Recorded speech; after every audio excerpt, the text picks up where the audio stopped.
முருகனை பிடிக்காதவங்களே இருக்க முடியாது. ஒரு சின்ன குழந்தை போய் கும்பிட்டா அவனும் பாலமுருகனா காட்சி கொடுப்பான். கல்யாணம் ஆனவங்க போய் கும்பிட்டா அவனும் குடும்பஸ்தனா வள்ளி தெய்வானையோட காட்சி கொடுப்பான்.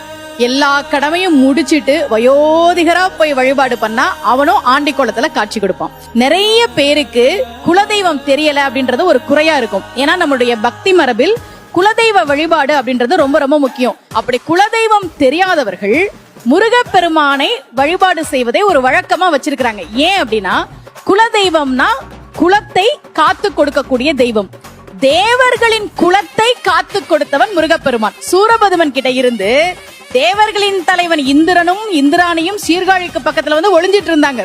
தேவர்கள் ஆளுக்கு ஒரு பக்கமா இருந்த போது அந்த குலத்தையே காத்து கொடுத்த முருகப்பெருமானை நாம் குலதெய்வமாக வழிபாடு செய்கிற போது அவன் நிச்சயமாக நம்முடைய குலத்தை காப்பாற்றி கொடுப்பான் என்பது நம்பிக்கை. இன்னொன்னு, முருகனை ஏன் எல்லாருக்கும் பிடிக்குதுன்னா அவனுடைய பக்தர்கள் கஷ்டப்பட்டா அவனுக்கு பிடிக்காது. மயிலை எடுத்துட்டு அப்படியே வந்துருவான். மயிலை எடுத்துட்டு எப்படி வருவான் அப்படின்றத அருணகிரிநாதர் சொன்னார். என்ன ஒரு சந்தம் பாருங்க.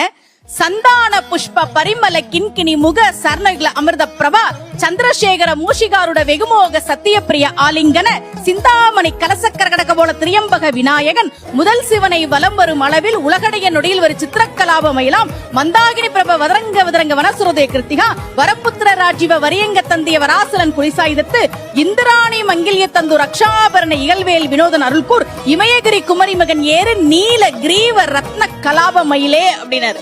மயிலை எடுத்துட்டு முருகன் வர்றத நேரில் பார்த்த அருணகிரிநாதர் இந்த பாட்டை நமக்காக பாடி கொடுத்தார்.